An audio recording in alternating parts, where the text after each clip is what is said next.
Ergo will tell us about the energodati.lv platform and its cooperation with municipalities, which, as I understand, has been quite extensive. At least 18 municipalities, and we'll find out more about that. So I have recently invented a brand new company, which I have named Energo Eco Green. This company's turnover is 1.5 million euros per year. There is also a company called Energo Eco Green Saldos. That company's turnover is 4 million per year. Yes.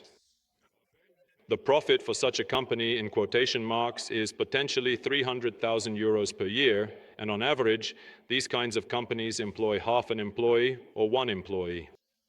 Well, of course, he is also the director, yes. Job postings for the director are regularly announced. Yes, they get replaced, so he leaves and others come in. Yes.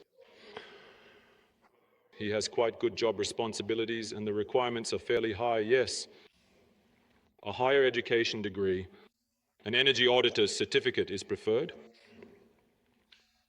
He must have a vision, a perspective. Well, what kind of director is it if he doesn't have some sort of strategic thinking or planning? He needs to be extroverted. If he's an introvert, he might not be as successful, yes? And then the average salaries are also like that, yes, 1,300 gross, which means net, it's 900 something, yes. If we type it into Google, well, you've probably already recognized what kind of job posting this is. If we type it into Google in English, as Edgar's already mentioned, then the numbers are 60,000 per year. In some less developed countries, maybe 40,000, yes. So in that situation, we are about average, yes, in the country. If we look at a 2010 document prepared by the German Ministry for the Environment, Nature Conservation and Nuclear Safety, it's a very good document. Google it, it's perfect, yes. There, they clearly and explicitly place energy managers right up there alongside the management, yes. Very, very high up with the management. In Latvia, well, that's not the case in most situations. The ISO 5001 requirements have a separate section on management responsibility. And in point E, it states, management must provide the energy management process with adequate resources. Yes. So if you have that ISO, don't hesitate to whisper to the energy, not energy auditors, but energy management auditors. Tell them, yes, give them a hint. No, we simply don't have enough resources here. Yes, so that they can put some pressure on the management because, well, it's just not normal. It shouldn't be like that.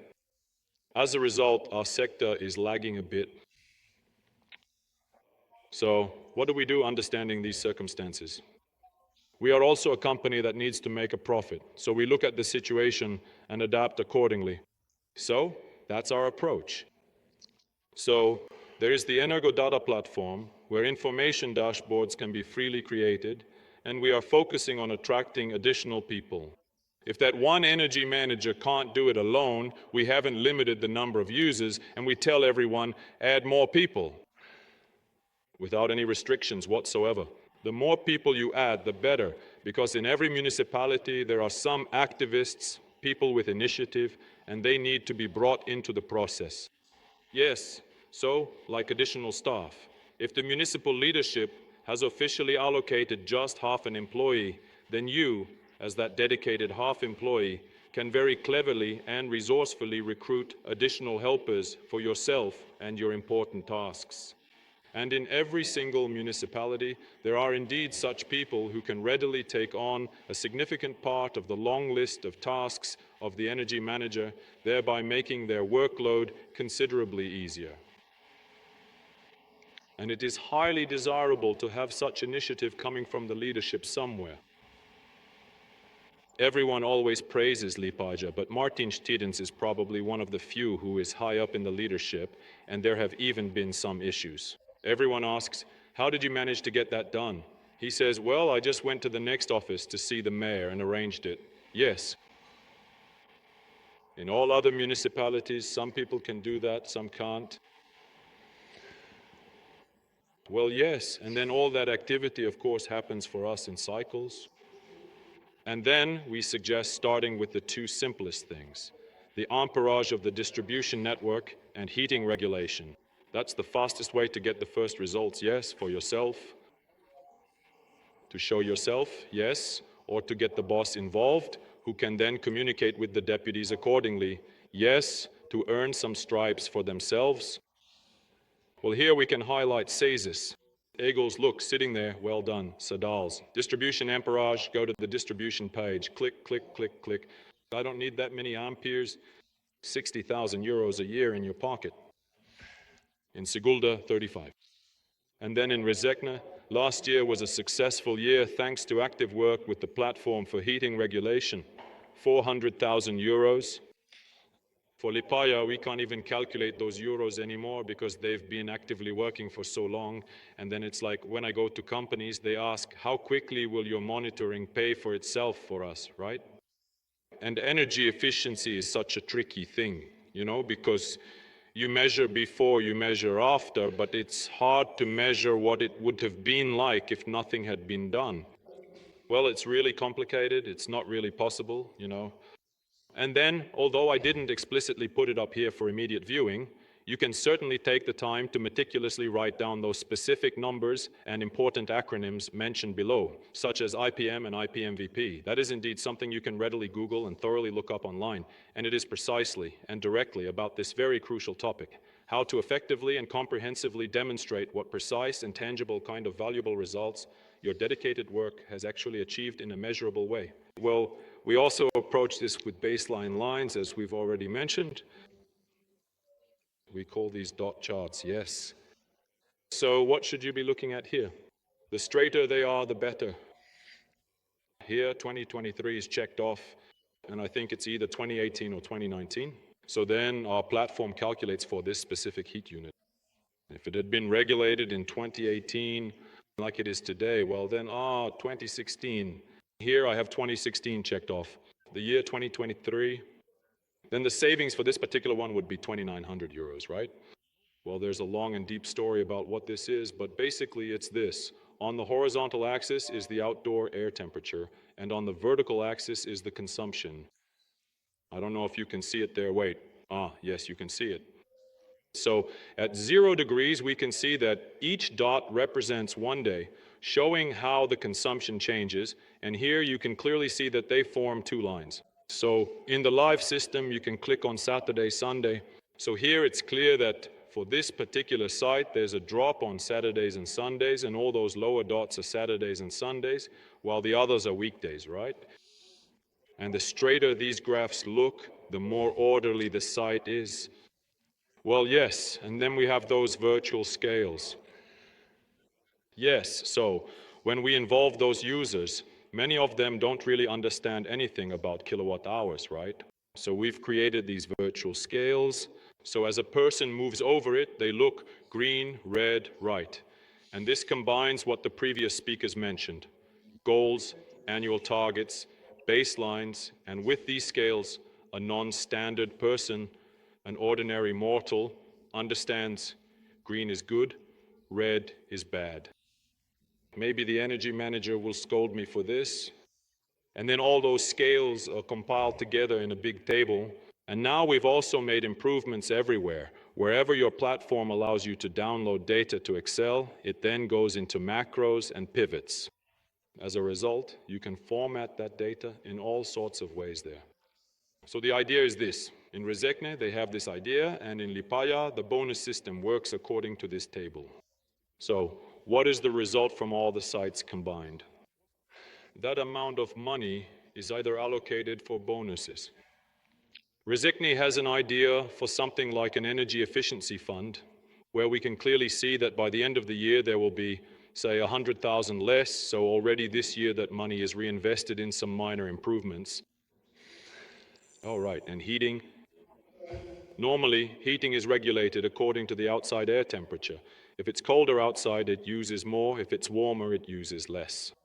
But if we combine it with electricity consumption, electricity is higher, heating is lower, then it turns out the opposite. During working hours, electricity usage goes up, heating goes down. Outside working hours, heating increases, right? And then, as Edgar has already mentioned, about freezing the kids, etc. Right now, we're still putting it together in Excel, but it will soon be available on the platform. We send out these order cards, yes.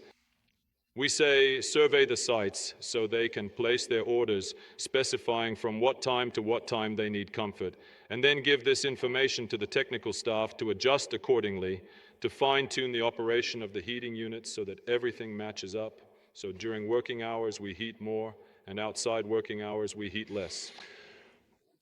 And now our new initiative is that for those clients with whom we have contracts, we'll send out a call to open up that data to each other, because from time to time a client calls and says, hey, can't you check how things are set up for Martinch in Liepāja, 100 kilowatt hours for the school, right? How much electricity is left for her overnight when the outside temperature is 0 degrees, right? How much should we set for that fluctuation, huh? So here we see the sun bunny in Liepāja. Why is it shutting off? Yes, so for them, roughly a third remains overnight, right? A third remains overnight. So here we have comfort. And that then depends on the site. The better the site, the more aggressively you can lower those nights, right? If it's a 40 kilowatt hour site, you can actually not heat it at all down to -5 degrees, and it won't affect comfort at all. Well, and then smart meters will logically give you the answer to how expensive that morning ramp up actually is. When you ramp up the comfort, you can also see here, there are those peaks in the morning, but compared to the nighttime hours, they're microscopic. Oh, right, and many people don't have that smart data. And now we're installing these little data loggers, which also immediately put the heat unit online. So if you have, then you get two things. You get a cardiogram for the heat meter and also internet, let's say, for the controller, so you can adjust it remotely. Ah, right. And then there's the second option, or additionally, yes, or where to start. The Ministry of Education sensors. Or we use these kinds of advanced wireless sensors that operate on the expansive Internet of Things network, right? They don't need any external base stations. It efficiently sends the collected data away because the primary base stations are typically located in the tall towers, and we want to get the sawmills going warmer during the day, and then at night we let it gradually cool down. And of course, the forest. Here you can see I also have last year's holiday, November 10th. November. I think it was a day off. We can see it there, and that's where I've been researching. And these saws, in which schools are they? Who can guess which ones? Yes, the ones heated with firewood. So of course I keep guessing. There are the same kinds of devices. Even back then. If we go deeper, if the data from the distribution network, GASO, or the city's district heating smart meters aren't enough for us, then there are these little boxes that can be attached to control meters. In this case, here's an example with a water meter. And then I also pasted into that email where the client writes to all of us in the morning, hey, I got some kind of alerts here over the weekend, yeah. And to that email, the reply is already going out that the technical person has already gone to the store to get that toilet float or whatever and is already fixing it, yeah. So that's our programming victory, yeah, that's why we just keep working. All right, and then about the distribution networks. The quick way you can handle the distribution networks, those with the amperes, we pull in the distribution network data and the platform automatically selects the peak hour, the 10 highest hours. So for this particular site, the highest consumption was on January 4th from 10 to 11, 10.5 kilowatt hours. And according to the distribution network's formula, we calculate the amperes, which comes out to 20 amperes. And here, for this particular site as well, the selected value is 20 amperes, so it matches. And this is how the calculation is done for all the sites together. At the bottom, there's the amount in euros. And accordingly, for each site, you can assess by how much to reduce it. So, with the distribution network data, amperes, and the small actions around heating, you already covered that first year cycle for us through the platform, right? It paid off instantly. Plus, then you can invest some additional resources in those areas mentioned in that German ministry document, where the first point was to develop and establish energy management.